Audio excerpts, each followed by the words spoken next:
Bismillahirrahmanirrahim. Karena kasus kekufuran saja, malas beribadah, tidak mau jadi orang baik.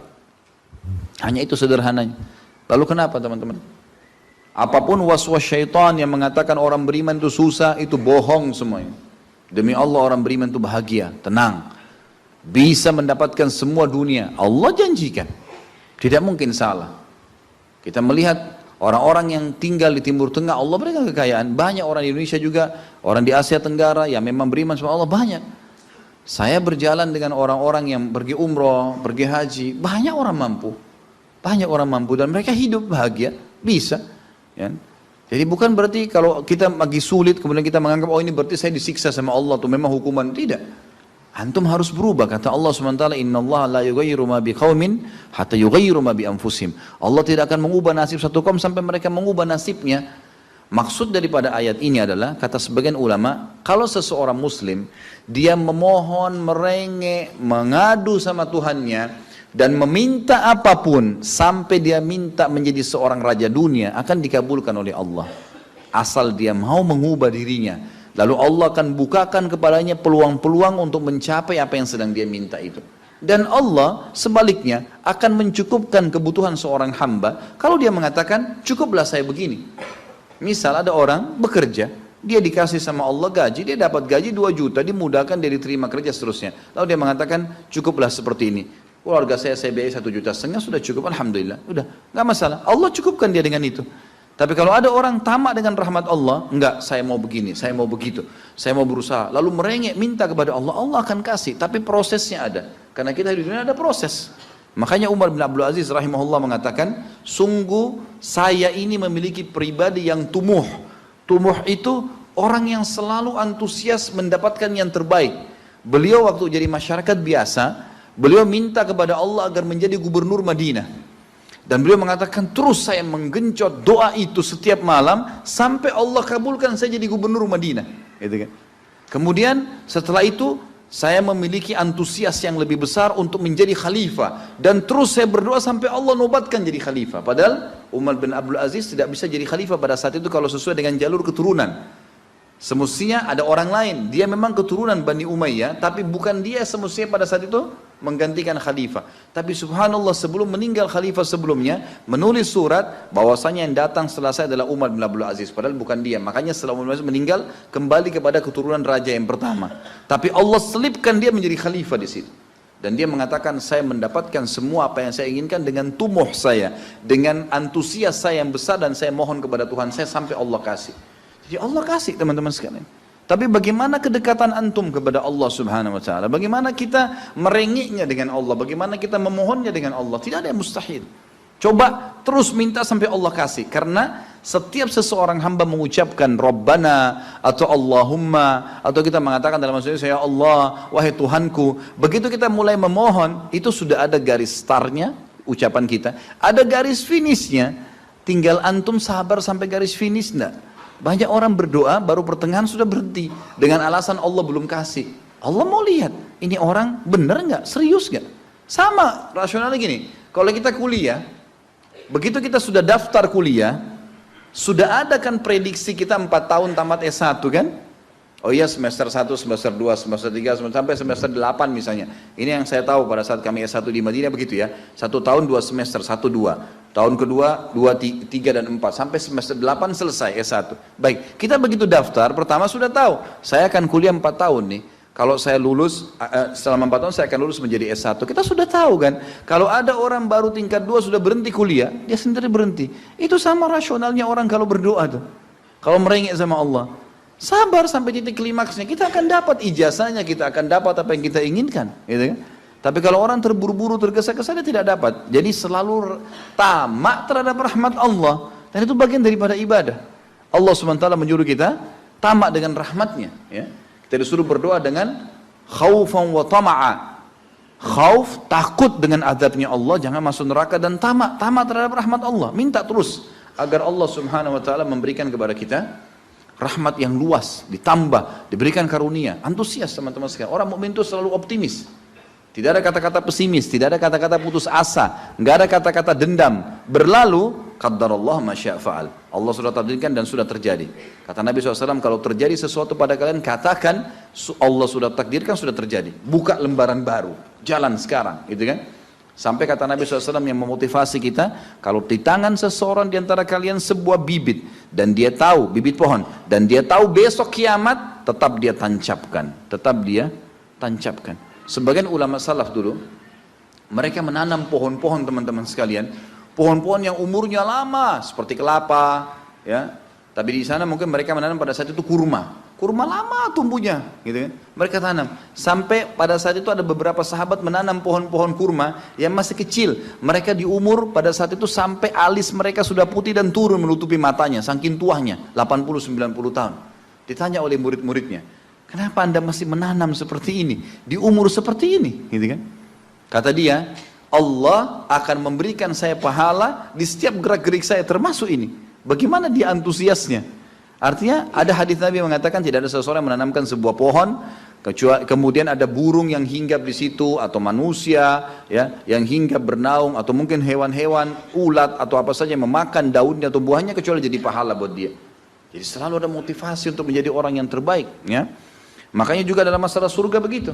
Kata Nabi SAW, kalau kalian minta surga Firdaus, surga yang tertinggi. Jangan bilang amal saya nggak cukup, enggak. Tamak dengan rahmat Allah, minta yang terbaik teman-teman sekalian.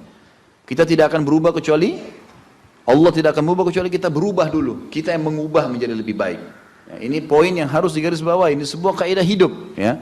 Sehingga kita harus selalu optimis, dan begitulah keadaan orang-orang beriman. Allahu a'lam. Bolehkah berdoa tidak sambil mengangkat tangan seperti sedang berjalan, sedang mengendarai? Boleh.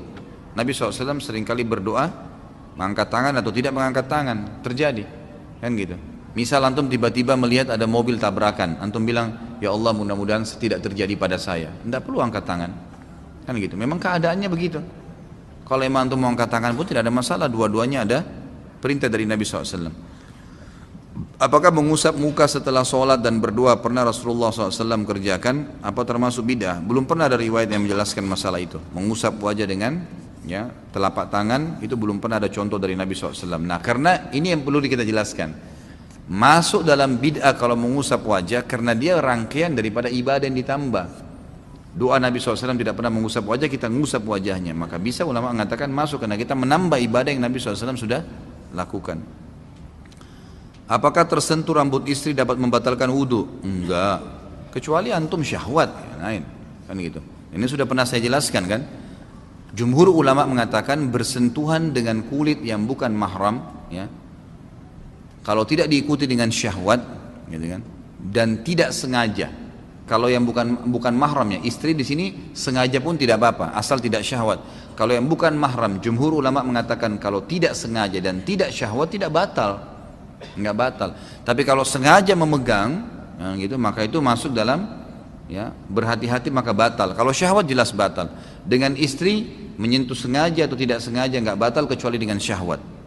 Makanya Imam Ahmad rahimahullah menekankan hadis Bukhari, ya, yang berbunyi Aisyah berkata Rasulullah SAW pernah menciumku, lalu kemudian keluar mengimami sholat tanpa wudhu lagi. Ya, kata sebagian ulama hadis, ini kebiasaan Nabi SAW mencium kasih sayang, mencium keningnya istri, atau istri salaman dengan suaminya kemudian pergi sholat, maka tidak batal karena tidak ada syahwat. Kecuali syahwat, antum lebih tahu, gitu kan. Kalau Imam Syafi'i lebih hati-hati, Imam Syafi'i mengatakan pokoknya tersentuh batal, syahwat atau tidak syahwat, gitu kan. Jadi kurang lebih begitu gambar. Apa hukumnya jika ada perusahaan yang memberlakukan potongan gaji terhadap karyawan yang telat dengan alasan gaji yang dipotong tersebut akan diinfakkan? Hak perusahaan itu. Sebagaimana antum juga sebagai pegawai, ya, tidak berhak untuk mengambil gaji yang antum terlambat. Ini sering saya tekankan, ya. Hati-hati ikhwas sekalian.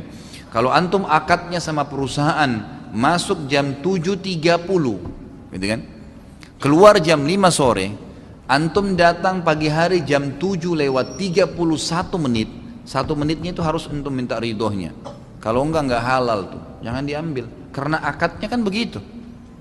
Lo terus macet Ustaz, ya datang sebelumnya, kan gitu. Kalau kita biasa keluar jam 6 macet, ya sekarang setengah 6, memang sudah itu konsekuensinya. Kalau enggak kan jadi haram. Perusahaan punya hak mengambil dipotong, dihitung 1 bulan dia berapa jam kerja, berapa menit, dibagi kemudian dipotong. Masalah perusahaan ambil untung dia itu haknya dia, atau dia infakkan itu juga adalah hak dia. Karena memang dasarnya itu sudah bukan hak kita. Kita bukan datang sesuai dengan akad. Apa kata Nabi SAW? Al-mu'minuna ala syurutihim. Orang mukmin sesuai dengan syarat yang disepakati. Apa hukumnya tinggal bersama mertua perempuan dalam satu rumah dalam kasus istri meninggal dengan tujuannya untuk menjaga mertua tersebut? Nggak ada masalah, mertua itu mahram, ya, mahram mertua itu. Bahkan lebih cenderung pendapat ulama fikih yang saya cenderung padanya, ya. Jadi kalau jangankan istri meninggal, berarti masih tetap mertua, ya. Mantan, istilahnya orang cerai suami istri, ya. Ada orang mengatakan mantan mertua, bukan mantan mertua, tetap mahram itu. Walaupun cerai dengan anaknya. Kenapa? Karena Allah Subhanahu wa taala mengharamkan, ya, seseorang menikah dengan mantan anak mantunya, dan seseorang juga diharamkan mantan anak mantu menikah dengan mertuanya. Ya, kan tidak boleh kita menikah dengan mantan istrinya ayah. Ya, tidak boleh menikah dengan orang tuanya mantan istri, nggak boleh. Orang tuanya mantan suami, nggak boleh. Itu mahram abadi itu, selama kita akad nikah, gitu kan. Sebagaimana juga kalau antum menikah dengan seorang janda punya anak, gitu. Kalau antum sudah laki-laki sudah menggauli ibunya, maka anaknya itu mahram abadi itu. Walaupun antum cerai sama ibunya, tidak boleh nikah sama orang perempuan ini yang anaknya dulu istri kita, udah nggak boleh, gitu kan. Tidak boleh sama sekali. Begitu juga dengan perempuan menikah dengan seorang laki-laki, duda punya anak, dia sudah digauli oleh suaminya, ayahnya anak laki-laki itu jadi mahram buat dia, walaupun cerai dengan suaminya, karena tidak boleh nikah lagi, ya kan? Seperti itu. Tadi dijelaskan bahwa dulu pada zaman Rasulullah SAW beliau harus pergi ke padang pasir dan keluar rumah untuk membuang hajat. Bagaimana kaitan dengan adanya doa masuk kamar mandi, sedangkan waktu itu belum ada kamar mandi atau toilet? Jadi apa, semua sifatnya insidental, ya. Apa yang sudah dibentuk, misalnya antum ambil pelapa-pelapa kurma, kalau kayak zaman dulu diniatkan untuk menjadi WC, mau buang air besar, ya itu di situ dibaca doa. Bukan berarti WC itu harus sebuah kotak kayak kita sekarang. Kalau sekarang kan lebih rapi saja. Apapun sudah diniatkan. Antum punya rumah 100 meter, kan gitu. Misal 10 kali 10 meter. Terus antum niatkan di depan sekali 5 kali 5 meter, saya niatkan untuk masjid. Di blok kita tidak pakai tidur. Sudah jadi hukum masjid tuh. Tadinya rumah kita. Tergantung niat antum. Kalau sudah diniatkan maka jadi tempat itu, gitu kan? Jadi rumah kita pun tadinya kamar tidur dibongkar nih, semua bukain pintu depan untuk jadi masjid. Sudah niatin, ada azan, ya itu sudah hukum masjid. Sholat tahiyat masjid di situ, hukum dapat sholat berjamaah di situ, pahalanya sudah berlaku semuanya. Begitu pula juga dengan WC tadi yang kalau baru dibentuk sama, gitu kan? Bukankah di zaman Nabi SAW Masjid Nabawi itu pertama dibangun itu sama pelapa-pelapa kurma, masih sementara disusun dengan tanah liat dindingnya. Nabi SAW sudah suruh Bilal kumandangkan azan dan sudah sholat di situ. Padahal belum rampung tuh masjidnya, kan gitu. Seperti itu gambaran. Saya mau nanya, apakah ada hukum tentang tulisan atau pajangan atau bingkai ayat-ayat Al-Quran yang menjadi hiasan di rumah-rumah? Maksudnya hukumnya boleh atau tidak? Ya ulama sebenarnya ya lebih cenderung menganggap ini adalah perbuatan yang mubah, boleh-boleh saja, gitu kan. Tetapi jangan dianggap itu bisa memberikan manfaat atau madarat. Jadi ayat kursi itu sebesar apapun antum tulis, gitu kan, 10 kali 10 meter di rumah tidak bisa ngusir setan. Jadi jangan anggap bisa ngusir setan. Quran pun yang kita pajang biar 100 buah mushaf tetap baca setan di rumah. Sedangkan kita lagi baca Quran bisa ngantuk, masih bisa digoda sama setan. Mengusir setan dengan membacanya. Gitu kan. Jadi tidak benar itu sering diceritakan di film-film di Indonesia kalau Quran ditempelin teriak-teriak setannya, gitu kan. Kadang-kadang orang kalau ngeruqyah saja bacaannya supaya didaunkan kejiwaannya, setannya bilang kamu salah baca, gitu kan. Bolehkah kita menggunakan media gambar seperti di atas bertuliskan terjemahan ayat Al-Quran dan hadis tanpa kalimat Arabnya sebagai sarana syiar agama Islam di media sosial? Boleh saja, nggak ada masalah. Gambar jalan, ada pohon, kemudian ditulis ayat atau hadis. Ya itu insya Allah tidak ada masalah. Yang penting jangan ada gambar yang berjiwa, ya, manusia, hewan, jin, dan di sini ulama masukkan juga malaikat. Lalu bagaimana pandangan Islam terhadap hukum memajang gambar seperti di atas pada dinding rumah atau dicetak di baju? Sudah pernah saya jelaskan, tidak ada masalah. Selama itu bukan yang berjiwa, nggak ada masalah. Antum punya baju kaos, gambarnya pohon, nggak apa-apa. Gambarnya building, nggak apa-apa. Tulisan, nggak ada masalah. Jangan gambar harimau, gitu kan? Gambar orang, nggak usah. Segala sesuatu yang terjadi pada diri kita itu atas izin kehendak Allah. Ini sahihkah? Jawabannya iya. Pertanyaan tersebut mau ana pakai untuk memberi nasihat kepada orang yang selalu khawatir dalam melakukan segala sesuatu dan jadi lambat sekali dalam bertindak. Contoh, saat mencuci tangan diulang-ulang karena khawatir belum bersih. Saat memakai baju lama sekali karena dicek dulu ada serangga atau tidak. Saat wudu baca doa diulang-ulang dan jadi lama karena khawatir. Ini bukan khawatir, ini was-was dari syaitan. Alladzi yuwaswisu fi sudurin nas, waswasa. Itu bisikan syaitan, nggak boleh ragu. Dan itu akan dihilangkan dengan keyakinan. Ya, dalam hadis dikatakan al-yakinu yazilu syak atau yuzalu syak. Ya. Al-yakinu yazilu syak. Kalau tidak salah begitu lafadznya. Kalau Nabi SAW. Saya tahunya kurang lebih seperti itu ya. Jadi keyakinan akan menghilangkan keraguan-raguan. Jadi keraguan itu harus dilawan dari syaitan. Nggak boleh. Ya, nggak usah was-was. Kita memang disunnahkan kalau mau tidur mengebas selimut. Iya, memakai baju ragu ada serangga dikebas sekali pakai bismillah, gitu kan? Udah selesai gitu. Ya, tidak usah terlalu khawatir dengan serangga. Siapa yang lebih besar, Anda atau serangga? Nah. Apa ini? Saudara yang perempuan pada waktu di asrama tidur satu kamar dan tidak pernah buka jilbab. Kawannya satu kamar orang non muslim merasa tersinggung, bagaimana solusinya? Ya itu hak dia. Orang non muslim mau tersinggung terserah dia tersinggung. Apa hubungannya? Kan gitu. Nggak usah pikirin apa orang bilang. Kalau anda merasa membuka jilbab takut khawatir fitnah, maka nggak usah buka. Hak kita itu. Jangankan sama dengan wanita non muslim. Wanita muslim aja kita punya hak untuk tidak memperlihatkan. Hak kita bebas itu. Kan gitu. Boleh hukumnya mubah memperlihatkan yang mubah saja. Ya itu ulama sudah pernah saya jelaskan dari pundak ke atas, leher ke atas, ya, siku ke bawah, gitu kan, dan lutut ke bawah. Ini yang boleh dilihat, sama mahram pun ini boleh dilihat, kecuali suami. Ayah hanya boleh lihat anak perempuannya yang sudah masuk dalam sinnut tamyiz, umur yang bisa membedakan jenis kelamin. 10 tahun itu yang boleh dilihat oleh si ayah, lutut ke bawah, leher ke atas, siku ke bawah sampai ke lengan. Lebih dari ini nggak boleh, sudah nggak boleh, gitu. Bisa jadi fitnah, gitu kan? Sama halnya ibu-ibu juga begitu, akhwat tidak boleh lagi memperlihatkan kecuali ini kepada anak laki-lakinya, seperti itulah. Dan sudah pernah saya jelaskan sampai ke masalah, kecuali suami istri ya, sampai masalah jenazah saja, kalau ada laki-laki meninggal, anaknya yang perempuan tidak boleh mandikan jenazah anak ayah laki-lakinya, ayahnya dia. Anak perempuan, anak laki-laki nggak boleh mandikan jenazah ibunya. Yang boleh suami istri atau sesama jenis. Ya, karena ini memang sudah batas, nggak boleh memang, sudah nggak boleh lagi. Ini sesuai dengan sabda Nabi SAW, perintahkan anak kalian, ya, sholat di umur 7 tahun dan pukullah mereka di umur 10 tahun dan ini saksi bahasan, pisahkan mereka di ranjang. Kata ulama pisahkan di ranjang artinya tidak boleh lagi saling melihat, ya, tidak boleh lagi tidur bersama-sama. 10 tahun itu sudah nggak boleh. Termasuk nggak boleh tidur sama orang tuanya. Bila kita berbuat kebaikan, apakah pahala kita akan sampai kepada orang tua kita yang sudah meninggal? Dan apakah benar bila kita berbuat dosa, maka dosanya pun akan terhubung dengan orang tua yang sudah meninggal? Jadi itu masalah berhubung perbuatan kita dengan orang meninggal atau tidak, tergantung apakah dia penyebab kita melakukan atau tidak. Orang tua atau bukan. Misal, orang tua memang dasarnya mengajar anaknya berbohong dari kecil. Pada saat anaknya terapkan, orang tuanya dapat dosanya. Pada saat orang tuanya ngajarin jujur atau amanah atau sholat, lalu anaknya kerjakan, ya dapat pahala.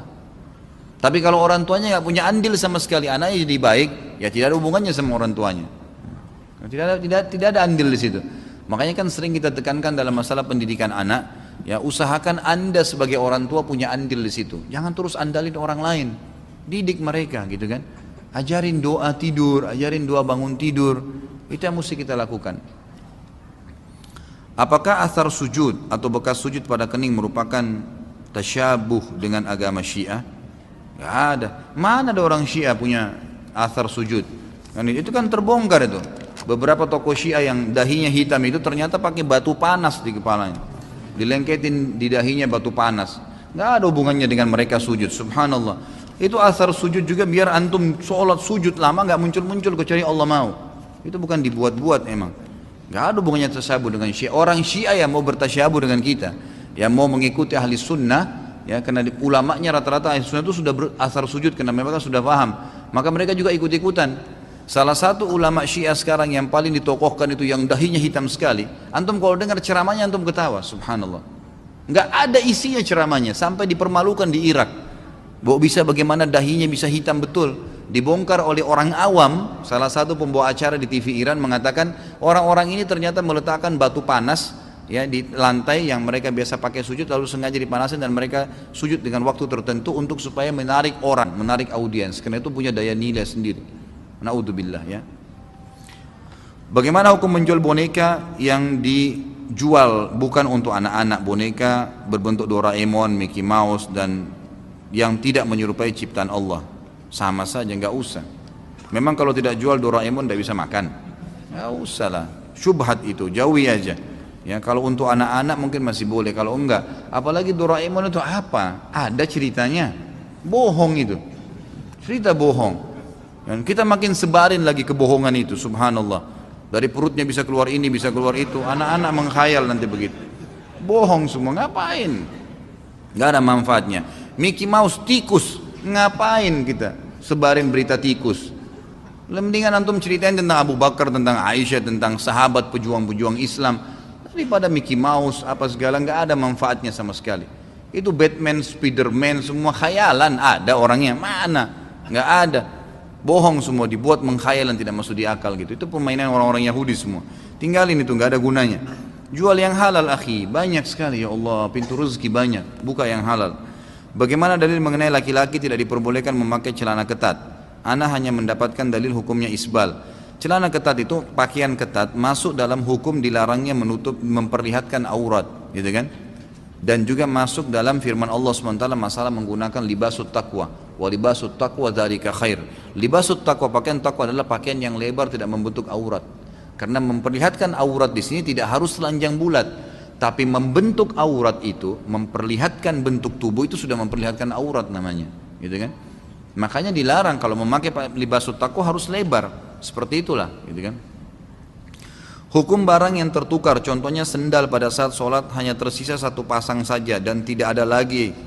Ya, bagaimana? Tinggalin, masa antum mau pakai satu saja? Ada-ada saja yang bertanya, Masya Allah. Siapa saja yang boleh bersentuhan antara laki-laki dan perempuan? Semua yang tidak boleh anda nikahi atau yang sudah terlanjur jadi istri ya. Apakah doa setelah sholat duha saat ini dalilnya lemah? Doa setelah sholat duha saat ini dalilnya lemah karena beberapa yang saya baca katanya doa Allahumma inna duhauka itu dalilnya lemah. Jadi seharusnya baca apa setelah sholat duha? Hadisnya lemah sekali itu karena dalam perawinya, dalam sanadnya itu ada pembohong ya. Dan ulama mengatakan tidak ada doa khusus dari Nabi SAW pada saat selesai duha. Anda tanya doa apa ya? Doa apa saja dan jangan khususkan doa setelah duha ya. Tidak pernah ada dalil Nabi SAW mengkhususkan doa setelah duha. Tapi kalau anda punya hajat boleh disampaikan pada saat itu. Dan tidak ada doa khusus. Ayah sakit stroke dan anak wanita kandung harus memandikan setiap pagi dan sore. Apa hukumnya Ustaz? Sedangkan tidak boleh seorang anak kandung menggunakan celana pendek di depan anaknya yang balik. Dan diharamkan anak wanita mandikan jenazah ayah kandungnya. Kalau seandainya tidak ada yang lain mengurusnya, masuk dalam bab daruriyat. Daruriyat memang itu tidak ada masalah, gitu kan? Seperti hukumnya kalau seorang wanita, pernah saya kasih contoh, mau berobat, mau melahirkan, tidak ada dokter perempuan, harus dokter laki-laki, bolehkah? Bukan hanya sekedar memandikan, memang mengeluarkan bayi dari kemaluan perempuan itu. Ulama mengatakan boleh. Sebagaimana juga Nabi SAW menggunakan tenaga beberapa sahabiat mengobati laki-laki satu sahabat yang sedang luka di medan perang. Kalau dalam pengobatan berbeda, gitu kan? Ini kan termasuk perawatan, pengobatan. Kalau nggak ada, kalau ada orang lain, alhamdulillah, anda punya rezeki, cari seorang laki-laki yang baik, yang soleh, bayar dia, gitu kan? Bayar dia, kemudian insya Allah ya, disuruh urus, itu bisa. Calon TKI harus menghubungi siapa? Mohon nomor telepon. Ini maksudnya mungkin yang kemarin ya. Oh, yang saya iklanin kemarin yang kalau mau kerja tukang besi dan tukang kayu ya, silakan hubungi ke HP saya, gitu kan. Nanti insya Allah setelah hubungin saya, insya Allah nanti saya akan hubungkan setelah saya data beberapa orang ikhwah, saya ambil data-datanya, nanti saya akan bawa ketemu dengan sepupu ayah saya langsung. Kemudian nanti antum akan ada pengetesannya. Setelah antum tes lolos, antum silahkan berangkat insya Allah. Dan ini dalam setiap hari ini selalu ada pengetesan dan selalu ada, kalau nggak salah kemarin pemberangkatan ada 600-800 orang gitu. Silakan hubungi saya ikhwah, kalau memang antum belum punya nomornya 08787 807 1504. Nggak ada siaran ulang ya, sudah cukup. Menindaklanjuti penawaran Ustadz, ini sama. Syarat-syarat apa saja? Apa yang harus ditanggung oleh calon TKI? Bagaimana kalau calon TKI tersebut tidak memiliki dana? Menghubungi siapa? Ya, kenapa Ustadz semua yang ditanya masalah ini? Ya, setahu saya Allah alam tidak ada, dia harus punya keterampilan saja, tidak dibutuhkan ijazah, gitu kan? Setahu saya juga beliau belum menyampaikan ke saya batas umur, ya. Tapi yang jelas punya kemahiran di besi yang kalau saya lihat tesnya, kemarin sempat saya ajak teman-teman Wisol untuk ke tempat pelatihannya di daerah Cibubur, itu memang bagaimana mengikat besi dengan besi, gitu kan? Kemudian membuat kayu pun itu bukan membuat furnis, ya. Bukan furnitur yang dibuat ya, bukan sebuah kursi enggak, tapi membuat kayu untuk mengatur sebuah dinding semen. Hanya begitu saja yang saya lihat tesnya dari orang-orang Timur Tengah yang datang kemarin, dan banyak sekali ya dari kaum muslimin yang berhasil ke sana, enggak ada masalah. Tapi kalau bagi saya sih sebenarnya saya berani iklanin di pengajian ini karena saya tahu sumbernya itu dari sepupu ayah saya sendiri, dan kemudian orangnya terpercaya di keluarga kami ya. Kemudian juga ini karena Masjid Haram. Kalau kerja di Saudi secara umum saya nggak repot-repot ngurus gitu. Tapi karena antum bisa sholat 5 waktu di Masjid Haram, azan antum pasti berhenti tinggal sholat saja. Karena pasti berhenti, antum dilarang bekerja kalau lagi azan gitu kan. Antum bisa sholat malamnya setelah 8 jam kerja, antum bisa istirahat, bisa hadir di halaqah para ulama, bisa belajar bahasa Arab, kan 2 tahun kan gitu. Setahu saya begitu. Kalau masalah anggaran biaya nanti antum bisa bicara sama orangnya langsung insya Allah gitu kan. Nanti setelah saya data beberapa orang, karena saya bilang sama dia nanti saya data beberapa orang dulu, baru kemudian saya bawa kepada dia gitu. Saya mau tanya, jika kita sudah berusaha rajin ibadah, sholat, puasa, zikir, wudhu, tapi masih saja mudah marah pada sesuatu yang sepele saja, bagaimana menurut Ustadz? Bagaimana solusinya agar tidak marah? Hubungi Ustadz Sahal. Ustadz di Ruqyah ya. Ya. Mungkin sampai situ dulu karena ini pertanyaannya masih banyak dan insya Allah waktu sudah jam 9 lewat. Jadi selama ini saya suka bicara masalah Ruqyah. Ini kebetulan beliau hadir, silakan bisa dikontak langsung. Kalau ada yang bermasalah, suka mimpi buruk, suka banyak syaitannya, malas ibadah, nah ini tiap hari bunuh syaitan, jadi bisa dihubungin. Kemudian juga kemarin jazakallah khair, ada salah seorang ikhwah yang sudah 2 kali memberikan saya baju yang antum lihat ini, dikasih hadiah oleh beliau. Saya mengatakan jazakallah khair dan saya merasa cocok. Kalau ada yang suka nanti bisa dihubungin. Saya nggak tahu hadir nggak malam ini orangnya gitu. Saya nggak tahu dikasih karena supaya saya pakai saja atau untuk promosikan. Saya sampaikan apa adanya gitu ya. Baik, sampai di sini insya Allah. Semoga Allah berkahi majelis kita. Kalau ada benar dari Allah, kalau salah dari saya mohon dimaafkan. Subhanakallahumma bihamdika asyhadu an la ilaha illa anta astaghfiruka wa atubu ilaik. Assalamualaikum warahmatullahi wabarakatuh.